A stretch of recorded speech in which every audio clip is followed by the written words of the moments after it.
तीन बेटियां। सरिता के घर में तीन बेटियां थीं। दो नौकरी करती तो एक पढ़ाई। अरे दवाई खत्म हो रही है, कोई है जो लेकर आएगा? तभी बड़ी बेटी रिया आ जाती है। हाँ पापा, ये रही आपकी दवाई। अभी खत्म होने में वैसे 2 दिन बाकी हैं। 2 दिन पहले ना बोले तो कौन सुनेगा? चिल्लाना तो पहले से पड़ता है ना कि सामान खत्म है। अच्छा जल्दी से छोटी चाय बना दे दीदी के लिए। जी माँ। और हाँ, पकोड़े तल लेना, बारिश का मौसम है, मजा आ जाएगा। मैं बाजार से आलू ले आती हूँ माँ, खत्म हो रहे हैं। घर का सारा काम बिल्कुल परफेक्ट चल रहा था। दोनों बेटियां पढ़ाई के बाद नौकरी कर रही थी और छोटी पढ़ाई, पिता की पेंशन और अपना मकान। लेकिन पास की कमला चाची। और रियासिया की माँ, तुम लोगों को कितने सालों से देख रही हूँ, परेशान ही देखा।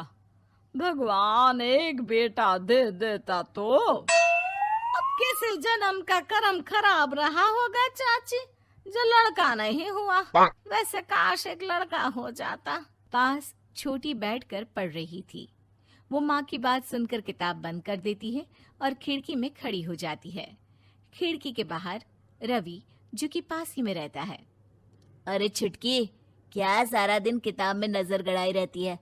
मैं नकल करना सिखा दूंगा, तू आराम से पास हो जाएगी। आजा, चलना, सब बाहर खेल रहे हैं। तू तो लड़का है, फिर पढ़ता क्यों नहीं? तेरे सर पर तो माँ पिता की जिम्मेदारी भी है ना।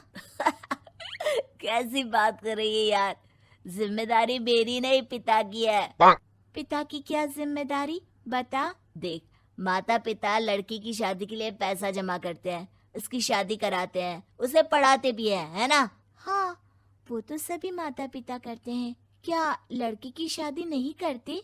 उसकी भी तो करते हैं ना।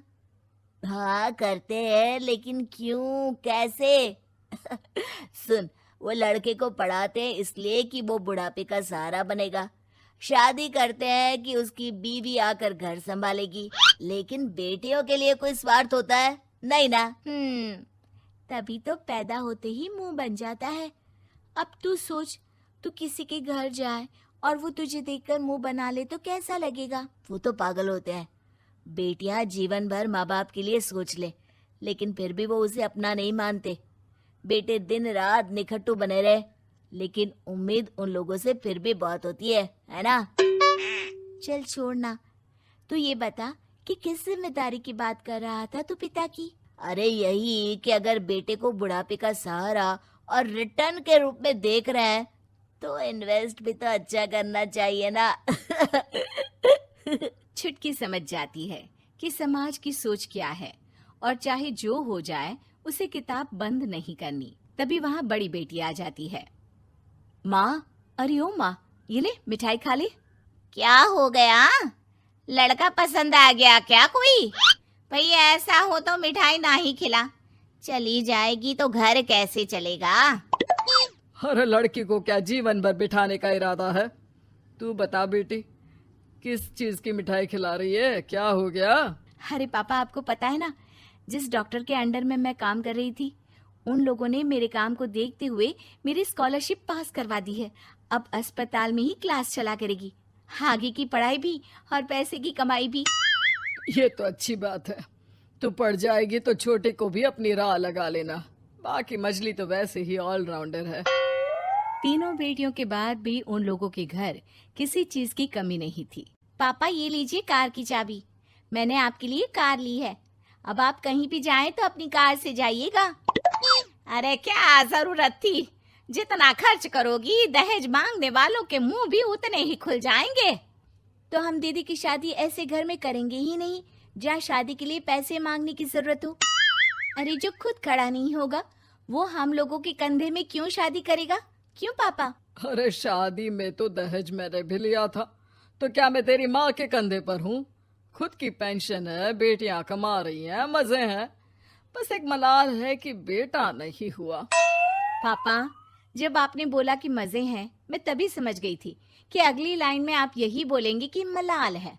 कोई बात नहीं पापा, फिलहाल आप ये कार लेकर घुमाओ। माँ, तुम भी जाओ पापा के साथ। दोनों पति पत्नी बेटी की दी गई गिफ्ट कार में बैठकर घूमने निकल रहे थे कि पड़ोसी बोल पड़ता है। अरे भाई साहब, नई कार, यहाँ तो साइकिल भी बेचने की नौबत है। नजर ना लगाइए भाई साहब, जीवन में कार का सपना पूरा होना हम लोगों के लिए तो बहुत बड़ी बात है। हाँ हाँ, लाखों की कार हम हजारों की कमाई वालों के लिए कहाँ मुमकिन थी, ऊपर से तब जब कोई बेटा भी नहीं है। वैसे भाई साहब, आपकी साइकिल बिक क्यों रही है? भगवान की दुआ से तो आपके 4 लड़के हैं। हाँ हाँ, आपको तो हेलीकॉप्टर से घूमना चाहिए। और खाक हेलीकॉप्टर भाई साहब, अब क्या छुपाना, 2 लड़के तो कुछ कमाते ही नहीं, सारा दिन टीवी मोबाइल में लगे रहते हैं। और बड़े 2 जो किसी तरह जिम्मेदार बने भी हैं, बहू के कहने पर 1 पैसा हम लोगों को नहीं देते, ना इज्जत है ना मान सम्मान।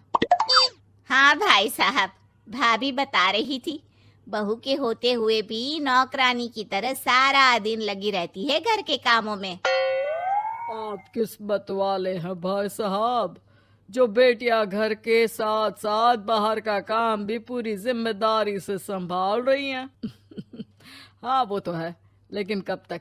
एक ना एक दिन तो ससुराल निकल जाएंगी, फिर तो वही हम दोनों और वही पेंशन। आप लोग भी कौन सा संजीवनी बूटी खा कर आए हैं? चलिए चलिए, जाइए, नई कार का मजा लीजिए।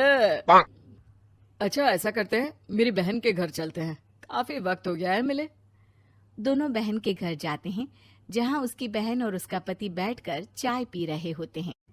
अरे भाई भाभी, आज रास्ता कैसे भूल गए आप लोग? अरे हम तो फिर भी भूल गए, तुम तो कभी नहीं आते हमारे घर। अरे कोई आने का साधन भी नहीं है ना, अब बस से आना हम लोगों के बस की बात तो रही नहीं भाई। अरे दीदी, 2 कार थी, आप लोगों की कहाँ गई? भाभी वो तो जिसकी थी वो ले गया। मतलब? 2 बेटे हम दोनों से अलग हो गए हैं, अपनी कार ले गए, अब हम दोनों अकेले, खुद बनाना खुद खाना। भाई बहन के घर से मिलकर बेटी की गिफ्टेड कार में बैठकर निकल जाते हैं। काश हम लोगों को भी लड़का हो जाता।